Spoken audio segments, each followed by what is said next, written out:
चलो जी, good evening all of you. Class को आगे बढ़ाया जाए। देखो, केमिकल बॉन्डिंग चल रहा था और केमिकल बॉन्डिंग के अंदर हम लोग आगे बढ़ चुके थे और हाइब्रिडाइजेशन का टॉपिक खत्म कर लिया था। बिल्कुल लास्ट टॉपिक हमने बॉन्ड एंगल की कहानी करी थी, ड्रैगोज रूल किया था बॉन्ड एंगल के अंदर, राइट। और आज का टॉपिक जो है वो वैसे बॉन्ड एंगल लिखवा दिया था NH3 PH3 SBH3 का। ओके ओके ओके ओके, चलो ठीक है। बॉन्ड एंगल की दो चार कहानी बच रही है और दो चार कहानी बच रही है, उसमें से पहले एक बार एक दो क्वेश्चन पुट अप कर लेता हूँ आपसे। क्वेश्चन पहला दिया हुआ है, which has bond angle close to 90 degree. ये क्वेश्चन लिखवाया था, देखना एक बार।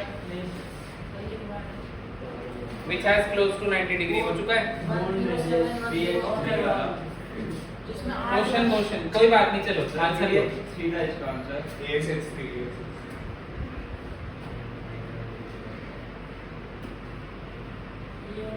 और थम जाओ तुम यार, थोड़ा ऑप्शन दे रहा हूँ ना मैं, ठीक है। एक से ज्यादा के आंसर हो सकते हैं।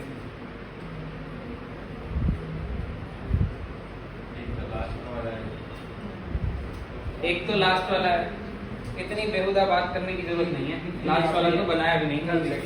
चलो थर्ड वाला लॉजिक के साथ बताना पड़ेगा। थर्ड वाला approx 90 degree. Why? Because it is a Drago's molecule. Drago's molecule में हाइब्रिडाइजेशन, और अगर हाइब्रिडाइजेशन नहीं होती तो बॉन्ड एंगल क्लोज टू क्या रहता है 90 डिग्री। ठीक है, ये है। और कुछ लग रहा है तुम्हें कि बस हो गया? लास्ट वाला क्यों लग रहा है तुम्हें? पिछली क्लास में क्वेश्चन हो चुका है क्या? ठीक है, तो मैं वही तो पूछ रहा था तुमसे। ठीक है भाई, लास्ट क्लास में क्वेश्चन हो चुका है। ड्रैगोज रूल यहाँ भी अप्लाई हो जाएगा। और सल्फर के साथ में कार्बन लेस इलेक्ट्रोनेगेटिव अगर एलिमेंट होता है और सल्फर पे अगर लोन पेयर होते हैं तो वो हाइब्रिडाइजेशन में पार्ट नहीं लेता। और जहाँ हाइब्रिडाइजेशन में पार्टिसिपेशन नहीं होती है साइड एटम्स की, वहाँ पे बॉन्ड एंगल कितना रहता है? Near to 90 degree, right. तो ये लास्ट क्लास में एक्चुअल में हो चुका था। एक बार वीडियो में देख लेना जो सिर्फ वीडियो से कहानी कर रहा है, ठीक है। आगे बढ़ते हैं अपन। चलो अब तुम लोगों ने मेरे को आगे बताना है, ठीक है। एक रूल और करवा देते हैं साथ में।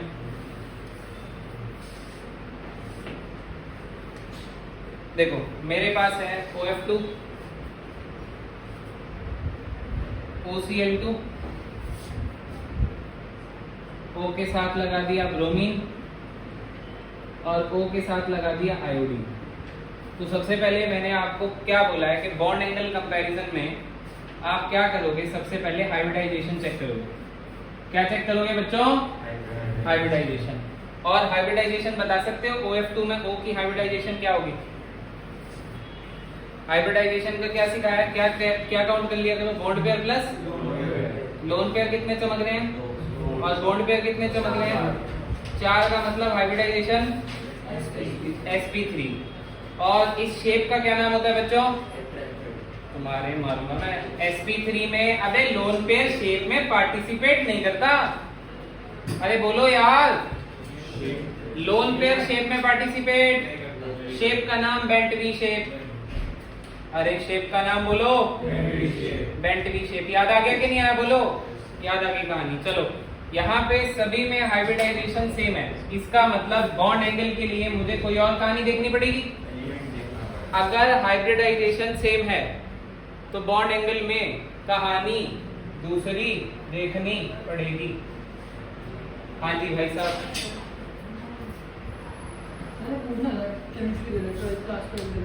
12th क्लास बेटा, 12th ना इसके बाद होगी, अगले आर में होगी। 5 to 6 होगी। तो 12th की डेज सेम होते हैं, मंडे वेडनेसडे फ्राइडे, ठीक है। ये तो तुम फिर फोन पे करना पूरी कहानी, या एक क्लास ले लो। पहली क्लास में तो कुछ ट्यूशन है, ट्यूशन से आ रहे थे। तुम अपना फोन नंबर दे जाओ, मैं तुम्हें कॉल कर। एक बार ना क्लास यार, ये रिकॉर्ड भी हो रही है एक्चुअली, ठीक है। दिखाइए पेन, दिखाइए। नहीं बेटा, यहाँ पे लिखो। ठीक है, मैं तुम्हें फोन कर लूँगा। तुम लोग 12th क्लास में हो? कौन स्कूल में? अच्छा ठीक है, मैं इस पे कॉल करता हूँ शाम को। चलो बेटा कंटिन्यू करते हैं। एक बार देखो, इधर देख लो बच्चों। ओ के साथ 2 F हैं, ओ के साथ 2 Cl हैं, ओ के साथ 2 Br हैं, ओ के साथ 2 I हैं। हाइब्रिडाइजेशन सेम है। सबसे पहला बॉन्ड एंगल कंपैरिजन के लिए क्या चेक करना था? Check the hybridization. अगर हाइब्रिडाइजेशन अलग है तो बॉन्ड एंगल में काफी वेरिएशन होता है, पर सेम है। अगर सेम है तो क्या करें? तो लोन पेयर। तो किसका इफेक्ट देखते थे? Lone pair. अब लोन पेयर भी सेम है। अरे बोलो यार। तो अब यहाँ एक नया रूल आएगा। नया रूल ये आएगा कि भैया ये एटम का साइज देखो, फ्लोरीन का साइज सबसे छोटा है, क्लोरीन का साइज थोड़ा सा बड़ा हो गया है, ब्रोमीन का साइज और भी ज्यादा बड़ा हो गया है, और आयोडीन तो भयंकर ही बड़ा हो गया है। यस और नो? तो जितना ज्यादा साइड एटम बड़ा होगा उतनी ही ज्यादा उसमें रिपल्शन होगी, और जितनी ज्यादा साइड एटम रिपल्शन करेगा उतना ज्यादा वो खुलता चला जाएगा, और बॉन्ड एंगल क्या होगा? बढ़ जाएगा। क्या आपको बात समझ में आ रही है? यानी कि साइड एटम्स भी रिपल्शन करते हैं। कब? जब सेंट्रल एलिमेंट से साइड एलिमेंट बड़ा होता है, यानी कि अगले पीरियड का होता है। सेकंड पीरियड का और ये थर्ड पीरियड का है, ये सेकंड पीरियड का और ये फोर्थ पीरियड का है, सेकंड पीरियड का और ये फिफ्थ। तो कंपैरिजन करना काफी ज्यादा आसान हो गया कि साइड एटम्स बड़े हो गए, आपस में रिपल्शन करेंगे, और बॉन्ड एंगल की कहानी में θ4 सबसे बड़ा हो जाएगा, θ3 होगा, θ2 होगा, θ1 होगा। I hope you are getting my point. फटाफट से नोट कर लो। केवल फ्लोरीन के केस में रिपल्शन वाला फैक्टर काम नहीं करेगा, क्योंकि फ्लोरीन का साइज क्या है? बहुत ही ज्यादा छोटा। चलो नोट करो जल्दी, इसको नोट कर लो फटाफट से।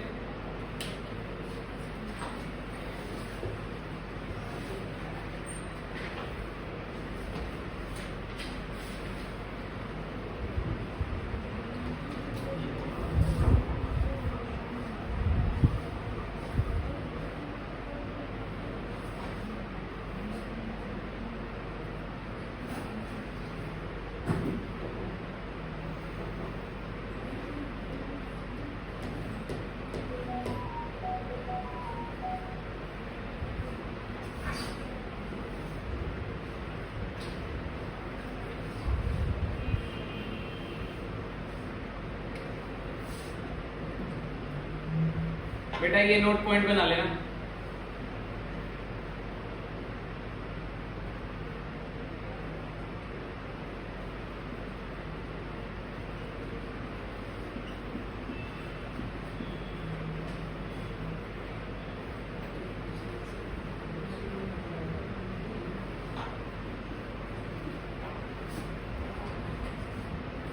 बेटा बात मत करो, कूट दूंगा पकड़ के।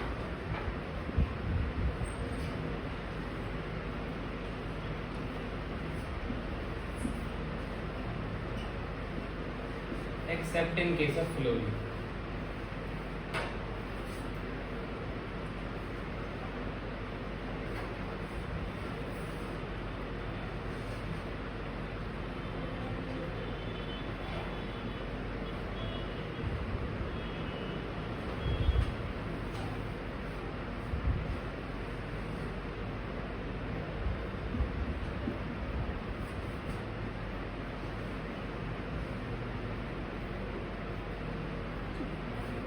Water atoms, chlorine और chlorine, chlorine ये होगा।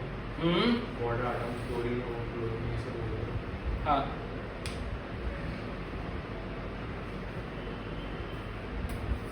ये एक्सेप्शन वाला केस आपको एक करवा देता हूँ। देखो यहाँ पे क्या लिखा हुआ है, फ्लोरीन को छोड़ के अगर साइड एटम बड़ा है तो बॉन्ड एंगल क्या होगा? ज्यादा होगा। ठीक है, तो ऐसा कौन सा केस है जिसमें फ्लोरीन की इलेक्ट्रोनेगेटिविटी वाला पॉइंट डोमिनेट करता है? इलेक्ट्रोनेगेटिविटी वाला पॉइंट एक बार मैं आपको बता देता हूँ। परसेंटेज एस कैरेक्टर वाला था ना? Percentage s character is directly proportional to electronegativity is directly proportional to bond angle. हाँ, is directly proportional to bond strength. अभी हम बॉन्ड एंगल की कहानी कर रहे हैं, तो ये कहानी ठीक है। तो चलो एक कहानी मुझे बताना आप लोग, इसको हटा दो ना ऊपर वाले को। फ्लोरीन के अंदर एक एक्सेप्शन है,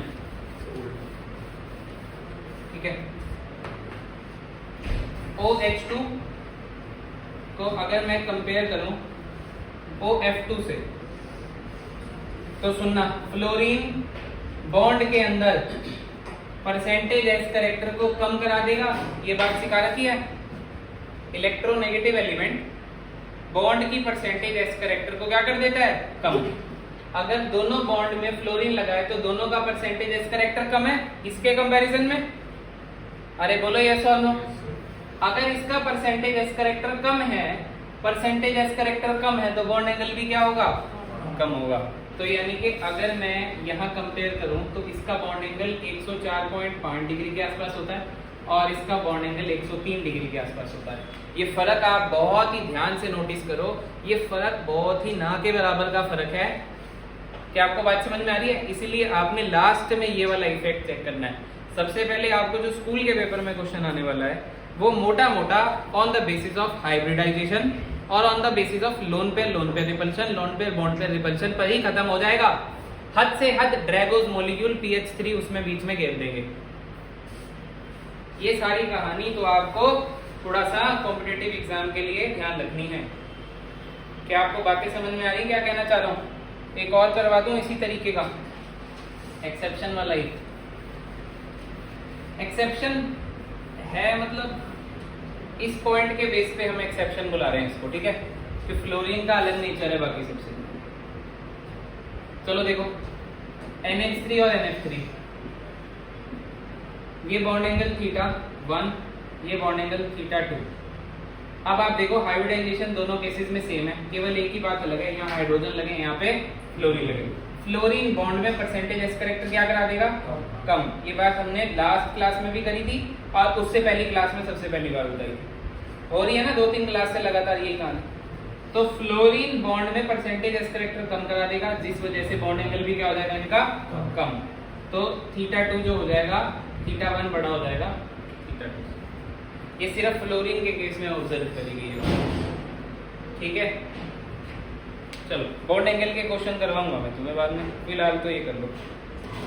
सर एक पॉइंट निकाला था कि जो बॉन्ड एंगल होगा वो इनडायरेक्टली प्रोपोर्शनल होगा इलेक्ट्रोनेगेटिव की। नहीं, इलेक्ट्रोनेगेटिविटी, हाँ बॉर्डर एटम इलेक्ट्रोनेगेटिव है, तो वो परसेंटेज एस करेक्टर को कम करा रहा है, तो बॉन्ड एंगल भी कम हो रहा है। इससे सिर्फ फ्लोरीन में होगा, सारे कंपैरिजन वाली बात है। कंपैरिजन किसके साथ कर रहे हैं? ये रूल अप्लाई स्पेसिफिक केसेस में होगा, हर केस में नहीं होगा, ठीक है। तो ऐसी कहानी है।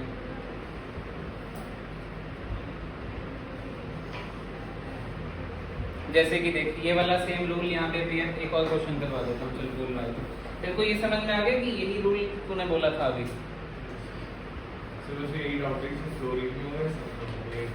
ये कंपैरेटिव स्टडी, चल मैं बता देता हूँ। अब ध्यान से सुनिए, बॉन्ड एंगल हमेशा कंपैरिजन वाला क्वेश्चन है। बॉन्ड एंगल कभी भी इंडिविजुअल क्वेश्चन नहीं है।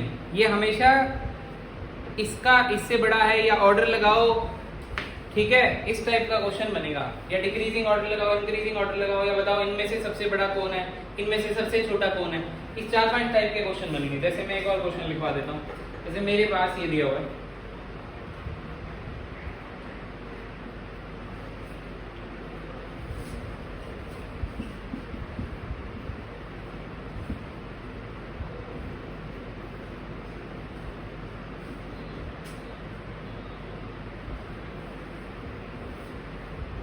ये बात समझ में आ रही है? अब देख, फ्लोरीन, खैर यहाँ पे दोनों रूल ही काम कर जाएंगे। देखिए यहाँ पे फ्लोरीन है, फ्लोरीन जो है वो बॉन्ड में परसेंटेज एस करेक्टर को क्या कराता है, फ्लोरीन मोस्ट इलेक्ट्रोनेगेटिव है, सबसे ज्यादा परसेंटेज एस करेक्टर यहाँ पे कम होगी और सबसे कम बॉन्ड एंगल इन दोनों का हो जाएगा। अगर मैं इसको θ1 कहूँगा, इसको θ2 कहूँगा, इसको θ3 कहूँगा और इसको θ4 कहूँगा, तो I सबसे कम इलेक्ट्रोनेगेटिव है, सबसे ज्यादा परसेंटेज एस करेक्टर इन दो बॉन्ड में होगा तो इन दो बॉन्ड में रिपल्शन होगी और ये थोड़ा सा इस बॉन्ड को बढ़ा देंगे। इस बेसिस पे आप ये वाला क्वेश्चन अटेम्प्ट कर सकते हो, ठीक है। तो θ1, I hope you are getting my point, ठीक है। स्कूल के पेपर में इस टाइप का क्वेश्चन नहीं आता, पहले बता दूं, ठीक है। वहाँ पे प्लेन सिंपल क्वेश्चन आएगा, वो सारे हम कर चुके हैं परफॉर्म, ठीक है। अच्छा एक बात देखो, एक बात देखना, एक और इसमें एक ऊपर एक और लेवल का क्वेश्चन घुसा देते हैं। इसको θ-1 बुला लेते हैं, इसको θ2 बुला लेते हैं, इसको θ3 बुला लेते हैं और इसको θ4 बुला लेते हैं। अब ये देखो, ये वाला बॉन्ड अगर सबसे छोटा है तो ये दोनों बॉन्ड एंगल, मतलब ये दोनों बॉन्ड पास हैं। अगर ये दोनों बॉन्ड पास है तो ये थोड़ा सा खुल जाएगा, समझे कि नहीं समझे? तो उल्टा हो जाएगा। तो θ1 का एंगल बड़ा हो जाएगा। आई होप यार you are getting my point, ठीक है। बात समझ में आ रही है कि नहीं आ रही है? कुछ पूछना है? पक्का जल्दी से नोट करो, आगे बढ़ रहे हैं बस।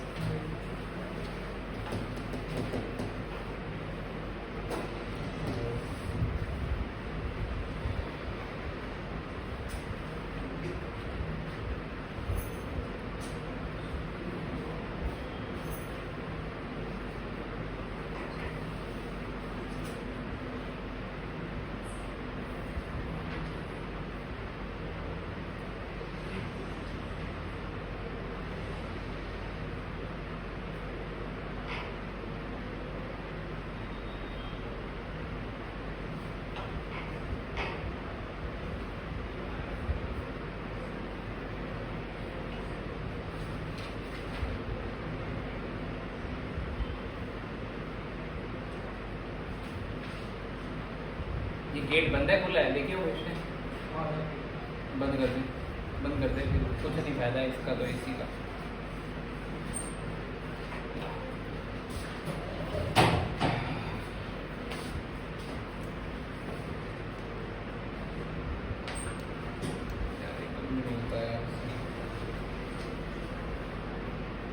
रेडमी का फोन लाना पड़ेगा, उसमें बोलता है आइए। चलो देखो, हटा दें इसको, हटा दें। एक और क्वेश्चन दे तुम्हें? नहीं नहीं, बाद में देखेंगे, क्लास के बीच में नहीं। NO2 minus NO2 plus. बेटा इसमें इन तीनों में बॉन्ड एंगल कंपैरिजन करना है। तो सबसे पहले आपको किसकी ज़रूरत है? स्ट्रक्चर की। किसकी ज़रूरत है? स्ट्रक्चर की। और स्ट्रक्चर के लिए आप क्या कर सकते हो? हाइब्रिडाइजेशन के कॉन्सेप्ट को फॉलो कर सकते हो। कैसे? वैलेंस इलेक्ट्रॉन नाइट्रोजन के कितने हैं? 5 हैं कि नहीं है? बोलो। 1 2 3 4 5 और एक क्या लगा हुआ है? Positive charge. तुम पहले लिख लो, है फिर नहीं हो रहा तुम पे कुछ बाद में। एक क्या लिखा हुआ है? Positive charge. पॉजिटिव चार्ज का मतलब इलेक्ट्रॉन को क्या करना है? यहाँ से निकालना है। अगर ये इलेक्ट्रॉन यहाँ से निकाल दोगे तो ये हटा दूं। अब ऑक्सीजन डाइवेलेंट स्पीशीज है, किससे कनेक्ट होता है? डबल बॉन्ड से। तो ये स्ट्रक्चर इसका हो गया। तो यहाँ पे आपको दो बॉन्ड पेयर दिख रहे हैं। दो बॉन्ड के पेयर का मतलब sp का मतलब बॉन्ड एंगल कितना हो जाएगा? करीब करीब। क्या आपको बात समझ में आ रही है? तो हाइब्रिडाइजेशन क्या होगा इसकी? sp। इसकी हाइब्रिडाइजेशन चेकआउट करें। फॉर्मूला लगाना चाहते हो? फॉर्मूला लगा लो। आप वैलेंस इलेक्ट्रॉन और सेंट्रल एटम 5, ऑक्सीजन डाइवेलेंट होता है, काउंट नहीं करना, माइनस ये तो प्लस का 1, आंसर 3 का मतलब sp2 का मतलब कैसी शेप? Trigonal planar. और सुनो शेप कैसे बनानी है? नाइट्रोजन वैलेंस इलेक्ट्रॉन 6 हो चुके हैं, 1 2 3 4 5 6, तो 2 इसको दे देना, 2 इसको दे देना, एक क्या हो जाएगा? Lone pair. वैसे अगर लोन पेयर हो जाए तो क्या करना? एक बॉन्ड कम करके इस पे क्या लगा देना? माइनस, क्योंकि ये माइनस जो होता है वो O पे होता है।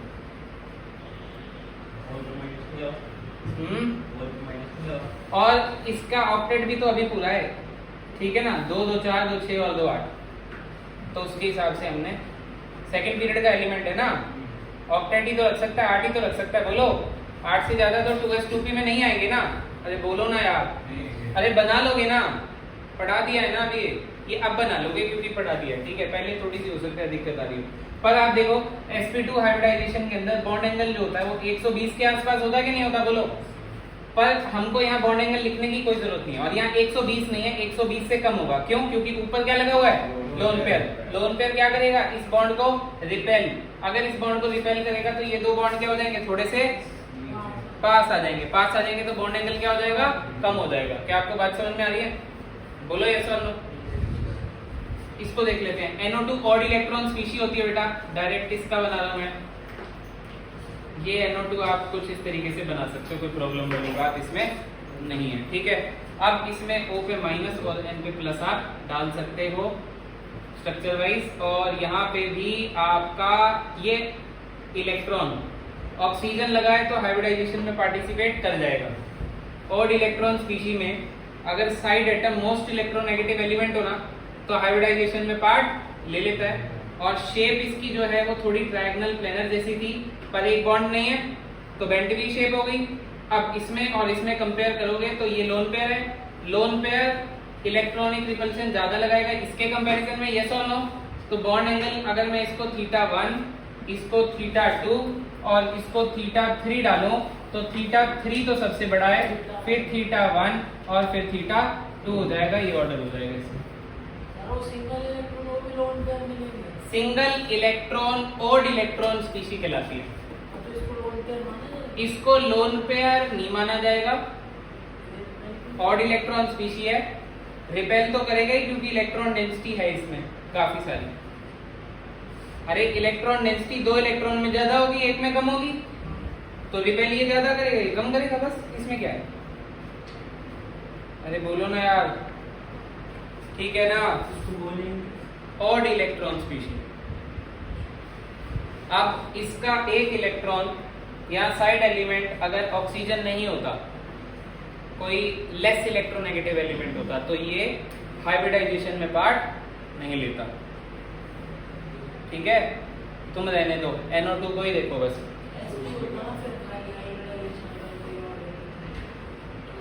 हाइब्रिडाइजेशन में पार्ट नहीं होता तो बॉन्ड एंगल कम हो जाता, ठीक है। हाइब्रिडाइजेशन से बॉन्ड एंगल बढ़ जाते हैं, ध्यान रखना।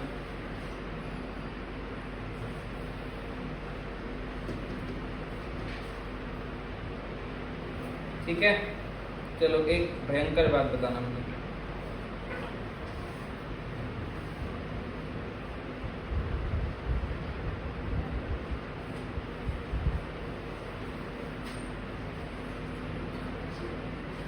बढ़े बेटा, आगे बढ़े। चलो देखो, ये लास्ट है बस, इसके बाद हम जो भी क्वेश्चन बॉन्ड एंगल के करेंगे मॉड्यूल से डायरेक्ट करेंगे, ये सवाल लेंगे।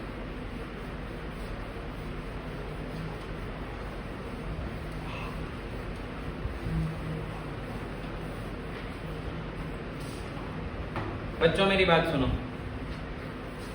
मुझे बताना बॉन्ड एंगल कंपेयर करके BF3 का, BCl3 का और BBr3 का। बोलोन, बोलोन के वैलेंस इलेक्ट्रॉन बोलना।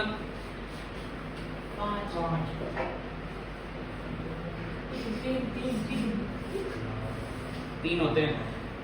ओए एटॉमिक नंबर बताइए बोलोन का। 5। और इलेक्ट्रॉनिक कॉन्फ़िगरेशन बताइए।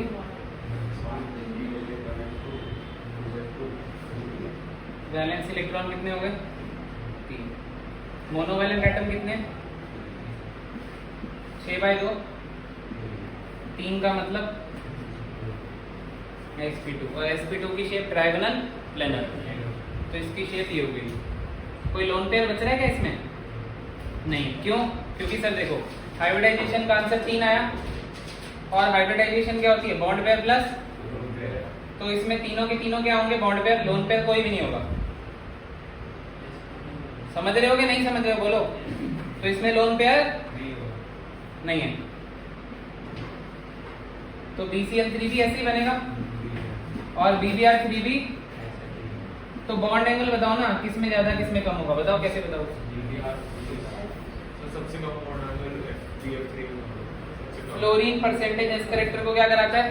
कम। तो बॉन्ड एंगल क्या होना चाहिए? कम। बस यही तो कहते हैं सारा। ये सारी कहानी तब देखनी है जब लोन पेयर होता है।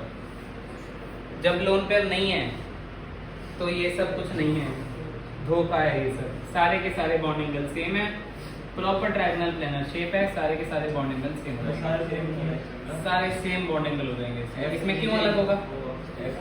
sp2 की आइडल शेप जब लोन पेयर नहीं होता तो क्या होती है?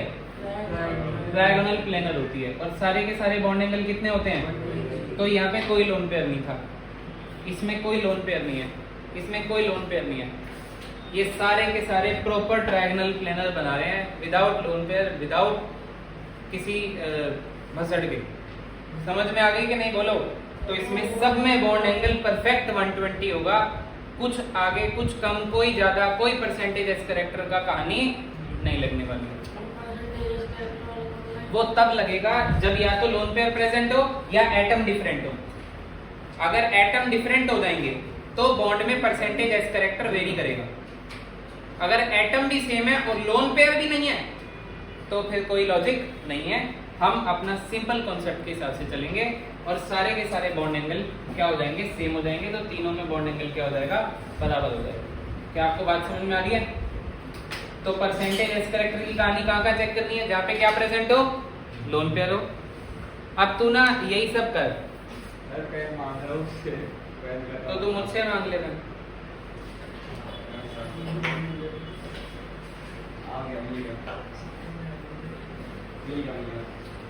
मेरे पास ये पड़े होते हैं, समझ में आ रही तुझे? तेरे जैसी कई गंदी औलादों को पढ़ाता हूँ मैं। वो गधे पेन भी नहीं चेक करके लाते अपने पास। ठीक है, तो तू टेंशन मत ले बेटा, पूरा इलाज है। ठीक है, अब तूने पेन मांगा ना, दिख रहा तुझे? ये भी जुगाड़ है मेरे पास।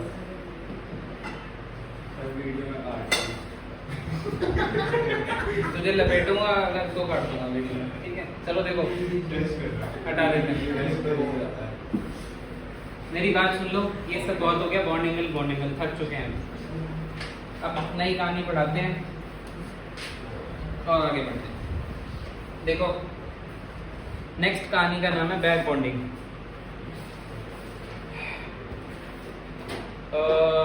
ठीक है, इसमें लिखो एक बार। चलो पहले बता देता हूँ कहाँ पे अराइज होगी। जैसे अभी तुम्हें मैंने BF3 का स्ट्रक्चर बताया, कैसा होता है? ट्रायंगल प्लेनर होता है BF3। हम सुनो बेटा, हम लोग ये चेक करने निकले कि इसका बॉन्ड लेंथ कितना है। तो जितने भी सिंगल बॉन्ड होते हैं उनका बॉन्ड लेंथ आसपास ही होता है सबका। पर हमें पता लगा टेस्टिंग के दौरान कि ये बॉन्ड सिंगल बॉन्ड जैसा है ही नहीं, ये बॉन्ड डबल बॉन्ड की जैसी बॉन्ड लेंथ रखता है। तो इसका मतलब यहाँ पे कुछ ऐसी दुर्घटना हो रही है जो हमें दिख नहीं पा रही है अभी। डबल बॉन्ड कैरेक्टर आ रहा है इस बॉन्ड में। कौन सा कैरेक्टर आ रहा है बेटा? डबल बॉन्ड कैरेक्टर आ रहा है। Why there is a double bond character between boron and fluorine? Fluorine पे क्या पड़े हुए हैं? Lone pair. बोरोन का एटॉमिक नंबर अभी बताया था, कितना है? 5। 1s2 2s2 2p1। 2s में 2 इलेक्ट्रॉन है और 2p में 1 इलेक्ट्रॉन है। अगर मैं इलेक्ट्रॉन को एक्साइट भी करवा दूं और sp2 हाइब्रिडाइजेशन करवा के इन तीनों को मिक्स करके बराबर साइज का बना लो। अरे बोलो यस और नो। इसमें हाइब्रिडाइजेशन क्या थी? sp2 थी। तो एक s का ऑर्बिटल और 2 p के ऑर्बिटल मैंने क्या करा दिए? मैंने मिक्स करवा दिए। तो मेरे पास क्या बच गया? एक p का ऑर्बिटल बच गया कि नहीं बच गया? बोलो यार। अब ये p का ऑर्बिटल ये रहा ये p का ऑर्बिटल। बेटा बोलो यस और नो यार। अरे बोलो यस और नो। ये रहा p का ऑर्बिटल, एक ये रहा p का ऑर्बिटल। p के ऑर्बिटल में फ्लोरीन ने इलेक्ट्रॉन पेयर क्या कर देना है? दान कर। ठीक है, क्यों दान कर देना ये भी सुन लो। ये एटम फ्लोरीन है और फ्लोरीन का पीरियड सेकंड होता है और बोरोन का भी पीरियड सेकंड होता है। तो इसके पीरियड और इसका पीरियड सेम होने से इनके ऑर्बिटल के साइज में ज्यादा वेरिएशन नहीं है, जिस वजह से ये आराम से अपना एक lone pair as in back bonding से दान करके और पाई बॉन्ड बना सकता है। तो ये कैसा बॉन्ड है? ये पाई कोऑर्डिनेट बॉन्ड है। ये कैसा बॉन्ड है बेटा? Pi coordinate bond. Coordinate bond कौन से होते थे? जिसमें एक एलिमेंट अपने दोनों इलेक्ट्रॉन दे रहा होता था और दूसरे वाला खाली ऑर्बिटल में गेन कर रहा होता था। अरे बोलो यस और नो। कोऑर्डिनेट बॉन्ड स्टार्टिंग में बताया था ना आपको कैसा होता है, जिसमें एक ही एलिमेंट अपने दोनों इलेक्ट्रॉन दान करता है। तो बोरोन और फ्लोरीन के साइज में ज्यादा अंतर नहीं है और फ्लोरीन पे लोन पेयर है और बोरोन पे खाली पी ऑर्बिटल है, जिस वजह से ये इसको अपने इलेक्ट्रॉन बैक पेयरिंग से दान करके पाई कोऑर्डिनेट बॉन्ड बना के बॉन्ड लेंथ क्या और रखती है इसकी थोड़ी सी छोटी। क्या आपको बात समझ में आ रहा है? यस और नो बोलो पहले। ये फंडा क्लियर हो रहा है कि नहीं हो रहा? ठीक है, तो इस तरीके से ये बॉन्ड लेंथ क्या हो जाएगी थोड़ी सी छोटी ड्यू टू बैक बॉन्डिंग। बताओ दो दे देगा तो कम में देंगे इसके बाद तो कम नहीं हो जाएंगे ना। बॉन्ड अगर यहाँ पे बन गया तो ये इलेक्ट्रॉन इसके पास भी तो है। ऑर्बिटल ही स्विच कर रहे हो। Orbital to orbital electron density transfer हो रही है, बॉन्ड तो बना ही हुआ। इसके पास खाली ऑर्बिटल कहाँ से आया? बोरोन ने हाइब्रिडाइजेशन कौन सी करी हुई है? तो ऑर्बिटल कौन से यूज करे हुए हैं? एस का एक और पी के दो। तो पी में 3 होते हैं ना, तो ये वाला खाली है, देख लें इसमें कोई इलेक्ट्रॉन भी नहीं है। अगर फ्लोरीन कनेक्ट भी होगा तो फ्लोरीन फ्लोरीन और फ्लोरीन जुड़ गया, 3 फ्लोरीन जुड़ गए। एक तो ऑर्बिटल पूरा वेकेंट है और एक ऑर्बिटल में कितने इलेक्ट्रॉन आ सकते हैं? 2, जो कि कहां से है? इसके लोन पेयर से। आ रही बात समझ में कि नहीं आ रही? इसको लिखो एक बार, मैं लिखवा देता हूँ थोड़ा सा।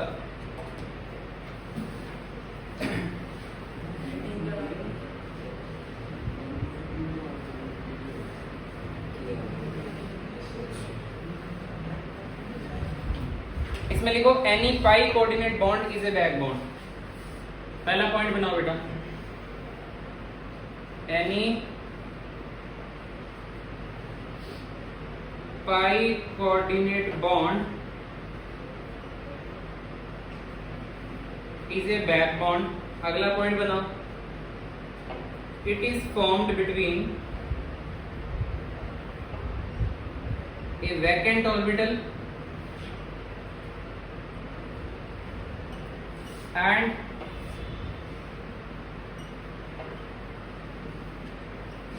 fully filled orbital। ठीक है,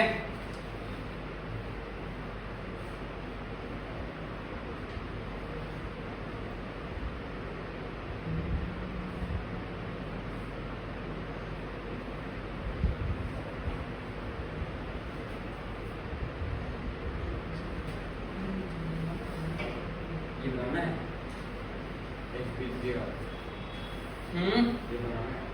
ये बनाना सर, ये पॉइंट्स भी लिखना है।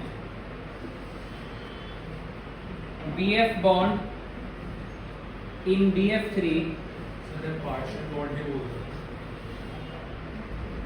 is found to be, अभी लिखवाऊंगा, is found to be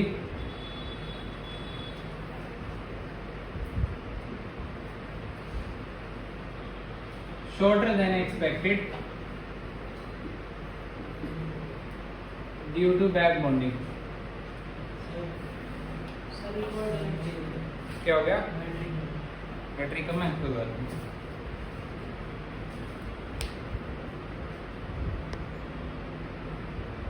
तुम लिखते रहो, फटाफट से आगे बढ़ेंगे, इस टॉपिक को तो खत्म करेंगे।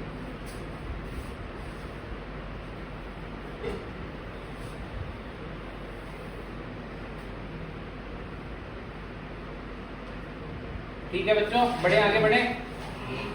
देखो मेरी बात सुनो, अगर ये इसको इलेक्ट्रॉन दे देगा, बैक बॉन्डिंग से अगर ये इसको इलेक्ट्रॉन दे देगा तो कैसा दिखेगा?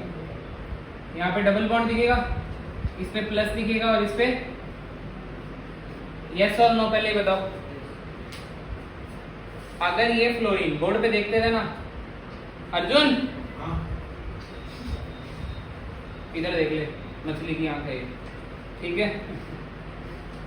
लोन पेयर अगर ये इसको दे देगा तो फ्लोरीन पे कौन सा चार्ज आएगा और बोरोन पे कौन सा चार्ज आएगा, नेगेटिव का। एक बार बताओ, अगर ये फ्लोरीन दे सकता है तो फिर ये भी दे सकता था।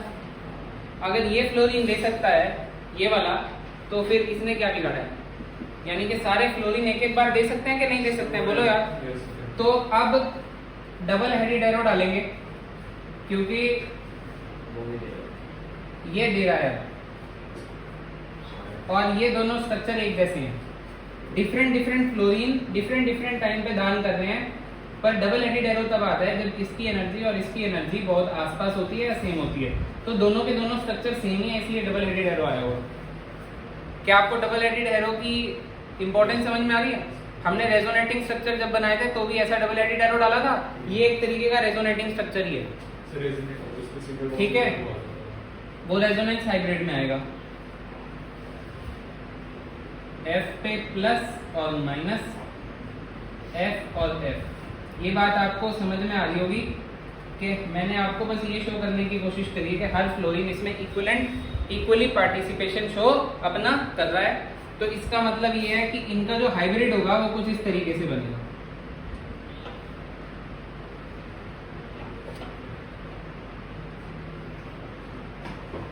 इसको आप ये बना करके भी छोड़ सकते हो, ठीक है। फंडा क्लियर हो रहा है कि नहीं हो रहा, बोलो। तो ये पाई बॉन्ड करेक्टर यहाँ पे आ रहा है, इसको क्या बुला सकते हो आप लोग? Pi bond character. तो अब आप BF3 को सिंगल बॉन्ड मत देखो, BF3 को इस बॉन्ड से देखो कि इसमें पार्शियल डबल बॉन्ड करेक्टर है। कैसा डबल बॉन्ड करेक्टर है बेटा? पार्शियल, ठीक है। इसके हाइब्रिड में मतलब हर एक बॉन्ड में कुछ कुछ पाई करेक्टर डेवलप हो रहा है। तो हर एक बॉन्ड सिंगल बॉन्ड से क्या हो जाएगा? छोटा हो जाएगा, शॉर्टर हो जाएगा। क्या आपको बैक बॉन्डिंग का फंडा समझ में आया? अब बस एक ही कहानी है, आपको ये तो समझ में आ गया कि बैक बॉन्डिंग से बॉन्ड क्या हो जाते हैं? छोटे। तो बैक बॉन्डिंग से नंबर 1 हाइब्रिडाइजेशन भी चेंज हो जाती है। हाइब्रिडाइजेशन के चेंज होने से बॉन्ड एंगल चेंज हो जाएगा। तो बैक बॉन्डिंग वाले टॉपिक से बॉन्ड लेंथ के क्वेश्चन बनते हैं, बैक बॉन्डिंग वाले टॉपिक से बॉन्ड एंगल के भी क्वेश्चन यहाँ पे बन जाएंगे, क्योंकि बॉन्ड एंगल पे भी बैक बॉन्डिंग का इफेक्ट बखूबी आएगा। वो देखते हैं कैसे आएगा, पर एक बार आप ये नोट करो, इसको एक बार नोट कर लेना सारी कहानी को, फटाफट से करो फिर आगे बढ़ रहे हैं। तूने ये कहानी कर रखी है? अच्छा, तुम्हारा पूरा हो गया था ना? बॉन्ड ऑर्डर भी कुछ बॉन्ड ऑर्डर करवा रहा हूँ। बॉन्ड ऑर्डर नहीं आया तुमने? करवाया था, हाँ ठीक है। बॉन्ड ऑर्डर हम कर चुके हैं, रेजोनेटिंग स्ट्रक्चर कर चुके हैं। इनडायरेक्ट प्रोपोर्शनल हो जाएगा ना बॉन्ड लेंथ से। Bond order is inversely proportional to bond length. Yes.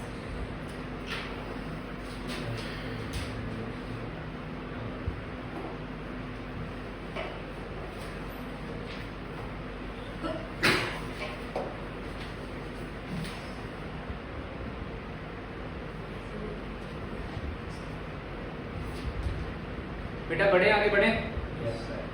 चलो देखो, इस पे ना एक बहुत ही सुपर इंपॉर्टेंट क्वेश्चन बनता है। बैक बॉन्डिंग का फेवरेट क्वेश्चन बता रहा हूँ, जो लोग डाल देते होते हैं, और ये क्वेश्चन स्कूल के पेपर में भी आ जाता होता है, ठीक है। इसके लिए आपको ना 2-3 बातें याद रखनी पड़ेंगी।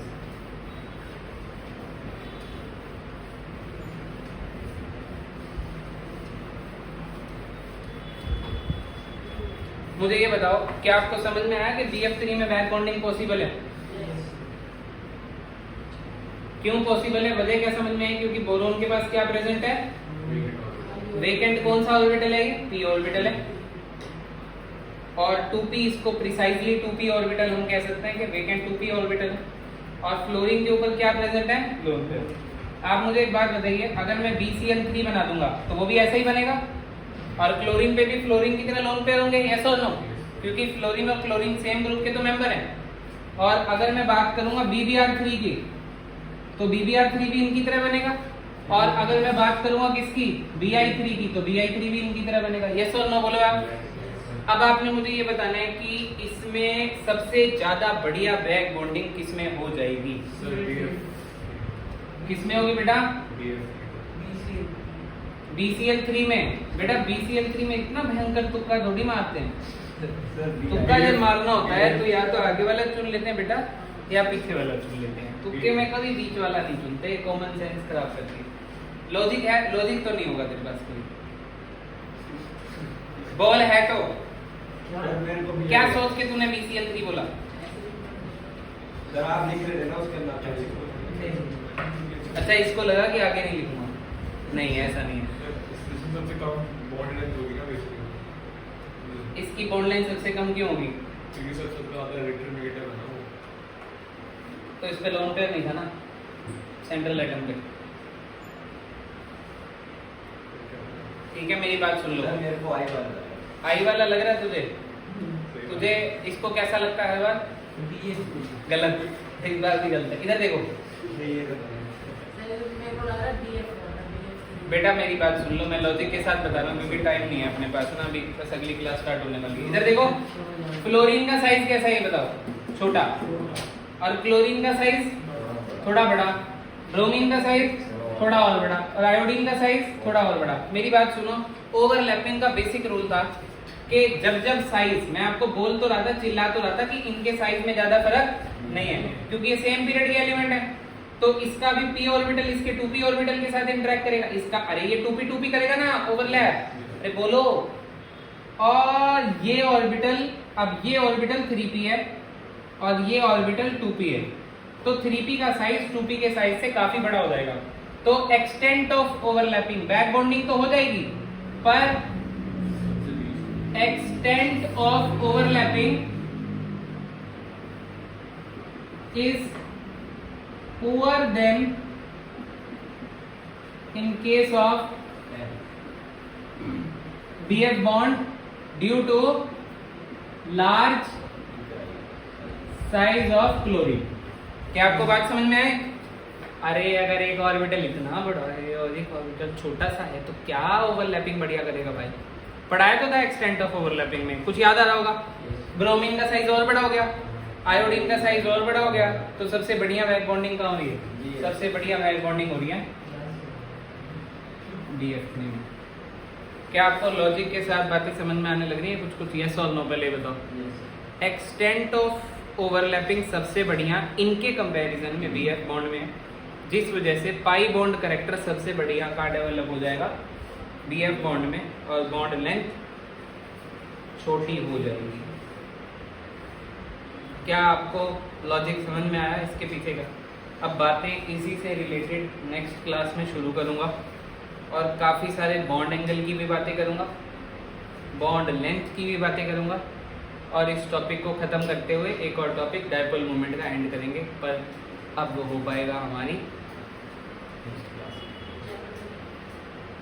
क्यों ख़त्म? अभी तो मॉलिक्यूलर ऑर्बिटल थ्योरी करेंगे शुरू परसों। संडे को एक क्लास लूँगा थोड़ी सी लंबी, थोड़ा सा टॉपिक खींचने के लिए, ठीक है? और मेरे को अपने सेमेस्टर वाले एग्ज़ाम की डेट शीट सब लोग भेज देना जैसे जैसे जिसको मिलती जाए। मैं कोशिश करूँगा इस बार 10 दिन रिवीजन भी करवा दूँ इफ़ पॉसिबल, अगर पॉसिबल मुझसे हो पाई तो। 20 के बाद 5 चैप्टर हैं। हाँ 20 तारीख के आसपास सितंबर से सबके एग्ज़ाम होंगे, ठीक है? तो डेट शीट भेजना, मैं देखता हूँ। रिवीजन का टाइम मिला, मैं कोई कंफर्म नहीं कर रहा हूँ कि मैं रिवीजन करवाऊँगा, रिवीजन का टाइम नहीं मिलता है, 11th क्लास है, ये मजाक नहीं है, ठीक है? तो तुम्हें खुद ही करनी है, पर मैं कोशिश करूँगा हफ्ता 10 दिन इस बार निकाल लो सेमेस्टर एग्ज़ाम के लिए, ठीक है?